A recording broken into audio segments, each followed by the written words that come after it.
This is Southern Cross News with Joe Palmer.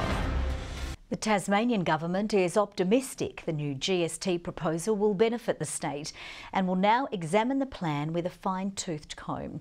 But not everyone is convinced we will be better off. Opposition parties say Tasmania would have to go begging for money if the proposal was adopted.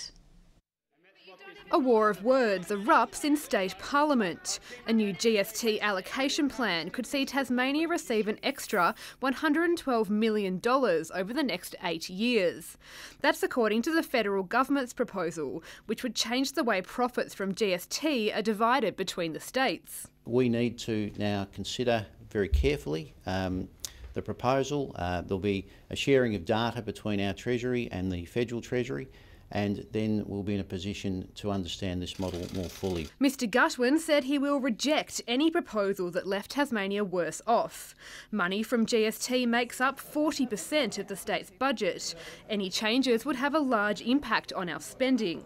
The plan would see the federal government pour an additional $6.7 billion into the GST funding pool, raising concerns about where that money was coming from. I'd be wanting a guarantee from the federal government that it wouldn't seek to claw back the $6.7 billion it's going to put into the pot over the first 8 years of this scheme by cutting back the specific purpose payments it makes to the states. The Tasmanian Treasurer will now spend the next few months examining the proposal. Then, in September, all states and territories will come together with the federal government to discuss their opinion of the plan. We will argue very strongly in terms of any improvements that might need to be made to the proposal in front of us. But not everyone was so convinced the proposal was really fair. When it comes to the top-up payments that Scott Morrison's talking about, he hasn't said yet where that money's going to come from. And we don't want to see a case where that comes from further cuts to hospitals and schools here in Tasmania. On the face of it, this is a disaster for Tasmania. It assures that we will, in the future, be forced to go cap in hand to federal treasurers seeking to get a crumb. Michelle Wisby, Southern Cross News.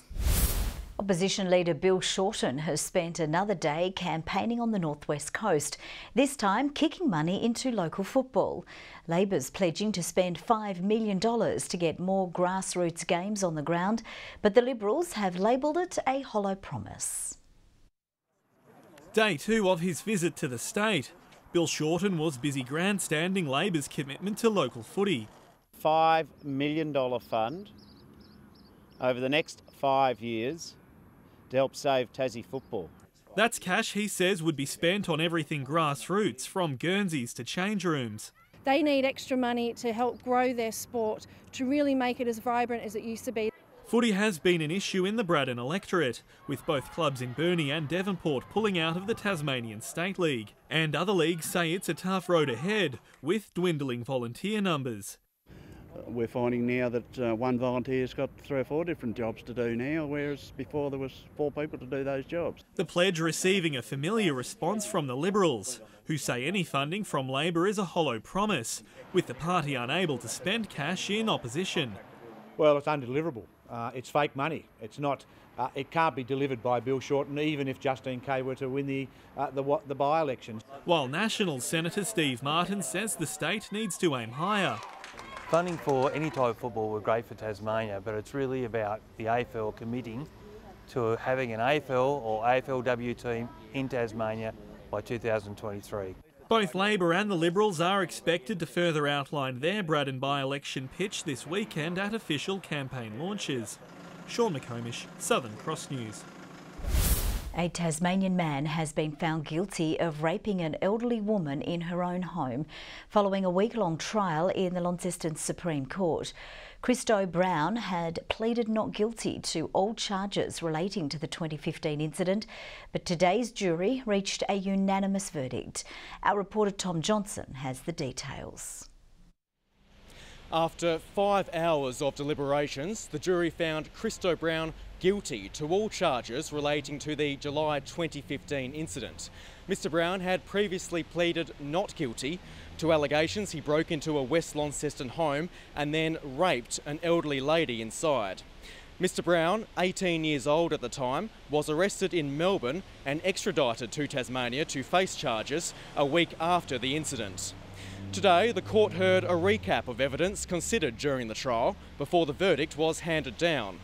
Mr Brown was remanded in custody after being found guilty of aggravated burglary, demanding property with menaces with intent to steal, and rape. His family was in the courtroom to hear the verdict but declined to comment. Mr Brown will be sentenced on the 3rd of September. A 44-year-old Derwent Valley man has been sentenced to 4 years in prison for stabbing a truck driver in February last year. Zen Cayley was suffering from adjustment disorder at the time of the Maydena incident, but a Supreme Court judge today told the court it wasn't an excuse. Our reporter Louise Hedger filed this report a short time ago.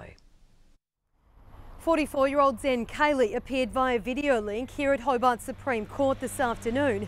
He's previously pleaded guilty to wounding and intentionally causing grievous bodily harm following an incident in Maydena last year. The court hearing that at the time Cayley suffered adjustment disorder, which caused him to become increasingly distressed at the noise of passing traffic, especially trucks. On the 20th of February, Cayley ran from his home, flagged down a truck driver and after verbally airing his grievances, stabbed him 4 times, causing significant injuries. The truck driver, a 54-year-old man, appeared here this afternoon with his family. All were emotional as details of the case were read out in court, including that the traumatic incident has had an ongoing impact to he and his family, and because of it, he may not ever work full-time again. Justice Brett describing the incident as out of character, but that the violence inflicted could have been lethal and that the mental health condition of the accused was not proportionate to the harm caused. Zen Cayley was sentenced to 4 years in prison and is eligible for parole after serving 2.5. 4 inmates at Risdon prison have been charged after last month's riot, which saw several staff hospitalised. 2 men aged 27, a 21-year-old and a 33-year-old man have each been charged with assaulting a police officer. All 4 will appear in the Hobart Magistrates Court at a later date. Supermarket giant Coles has been ordered to pay a $5,000 fine after importing restricted products into the state. Over 2 weeks in April 2017, the company imported 400 jars of honeycomb or beeswax into Burnie. The product is prohibited by Biosecurity Tasmania because of the risk of small hive beetle. The magistrate said while there was no harm detected, the pest could cause considerable damage if it were to spread here. The court heard the importation was unintentional and due to a misclassification within the ordering system. The company did not receive a conviction. The government has denied a claim from the Greens that it was involved in talks with the private sector over the development of a controversial wood chip export facility at Dover. Right to information documents revealed in Parliament today show contact between Sustainable Timber Tasmania and the proponent of the site. The Greens say a leaked development application also reveals the site could see hundreds of trucks travelling to the area and the potential building of 2 new roads. The Premier outright rejected the claim of government involvement, saying it was littered with mistruths. The right to information correspondence we received makes it really clear the state government is up to its neck. Most senior ministers are involved. We will not interfere with the responsibility of local governments to discharge their duties as planning approvals authorities. The Premier said the content of the RTI response was part of the provision of landowner consent. More than 1,200 Tasmanian homes were without power this morning after an underground cable fault caused an outage. Tas Network says the blackout affected properties in Derwent Park, Glenorchy, Moona, Newtown and West Moona at around 7:15. Crews worked for 3 hours to restore power, with all properties back online by 10 a.m. A network of bike paths is being touted as the solution to Hobart's increasing traffic congestion. An Australian expert sharing his recommendations on solving the city's woes at a seminar today. This separated bike path in Glenorchy tipped the way of the future across Hobart. A separated bike facility is something that is often up on the top of the curb, and people are relatively confident that they're not going to get accidentally sideswiped by a car, or they're not going to be quite so in the thick of it. This seminar today, hearing the traffic congestion which often plagues the city, could be dramatically reduced if even a small percentage of people rode, not drove. And that's the peak hour problems that we have. It's about 4 or 5%. It's not a huge shift, but out of their cars and onto safer bike paths, then we're laughing. The lane's said to be cheaper than new highways or new lane infrastructure. Making public transport more accessible, linking that to bike accessibility and separated bike paths, then we're going to get a much better outcome and value for our dollars. Also recommended, incrementally improving the city's current paths, such as by connecting the Hobart Rivulet track with other arterial city roads. We want more people riding because it's good for their health. It's also good for traffic congestion and it's good for the livability of our cities. Hobart City Council will discuss its transport strategy at a meeting next week. Louise Hedger, Southern Cross News. Tasmanians in need have had some Christmas cheer, with City Mission hosting a free Christmas in July luncheon. More than 100 people enjoyed a roast with all the trimmings, plus entertainment from musicians. City Mission says it put on the event to give people facing tough times something to look forward to. Local businesses pitched in by donating the food for the event. And Ulverston Charity is calling for hundreds of coats to help the homeless this winter as it closes in on meeting a major milestone. Enormity has been running the coat drive since 1998 with the aim of reaching 100,000 coats. The charity just needs 730 more. If we can get 100,000 coats this year, that would be an amazing achievement over 20 years. National Coat Day will be held on July 14 with people able to donate at Apex Park in Ulverston and at the Devonport Corporate Centre. Now let's take a look at the day's business and finance news with thanks to Tasplan, your local super fund. Financial stocks have performed strongly on the Australian share market, which closed higher despite a difficult day for the major miners. The ASX 200 index has risen by 32.1 points. A short time ago, the Australian dollar was trading at 73.84 US cents and 108.92 New Zealand cents. And it's developed into one of the most intriguing contests in the TSL thanks to a tumultuous recent history between the two clubs. And with North Hobart and Kingborough set to miss finals footy, the sides will have nothing to gain or to lose in Saturday's matchup. The Round 8 loss to North Hobart was touted as the most significant in Kingborough's history after many predicted the young and inexperienced D's would go the entire season without a win. You get over it pretty quick. You have to in this competition.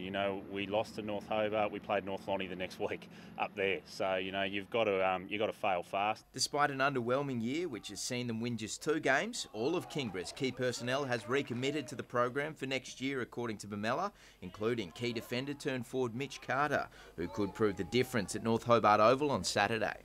He reads the play well as a backman. He's a really strong intercept mark, so he just translating that to the other end of the ground. So he gives us that option. Fresh off the bye, the D's will once again be without former AFL product Colin Garland, who was instrumental in the Round 8 win as the side prepares to field its youngest team all season.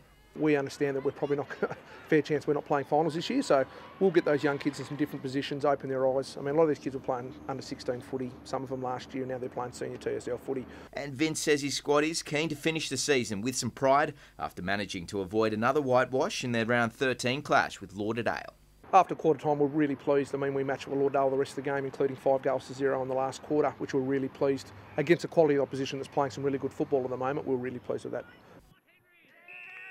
And after winning 3 golds and a silver medal at the recent Commonwealth Games on the Gold Coast, the accolades continue to roll in for Tasmanian-born swimming sensation Ariane Titmus.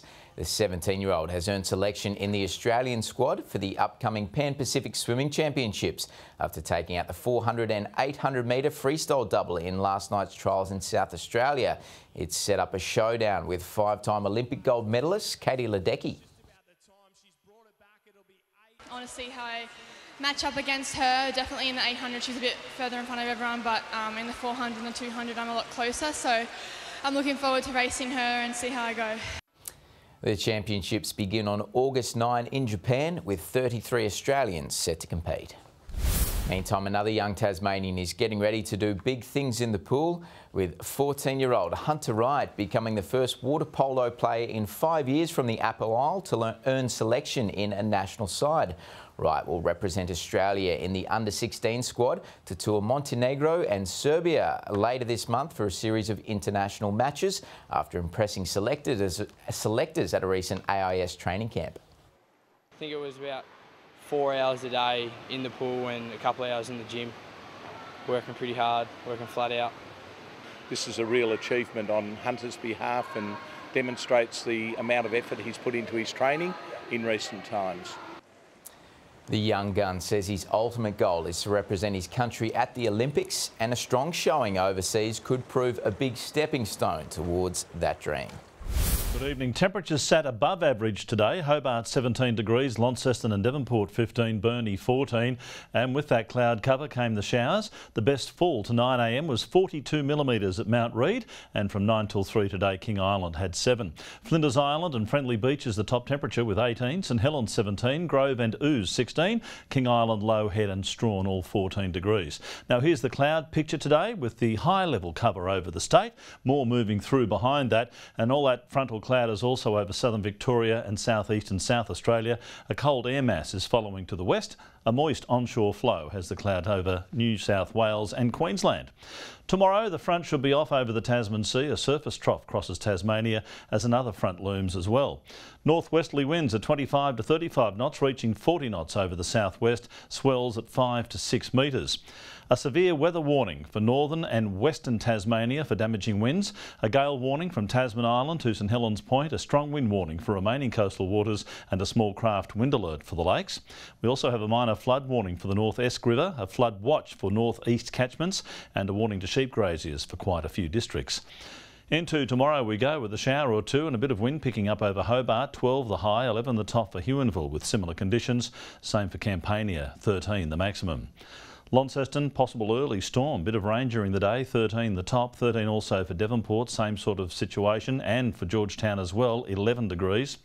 For Burnie, possible early storm, 12 the top, 12 for Strawn, and Wynyard, early storm as well in the offing and a high of 13 degrees.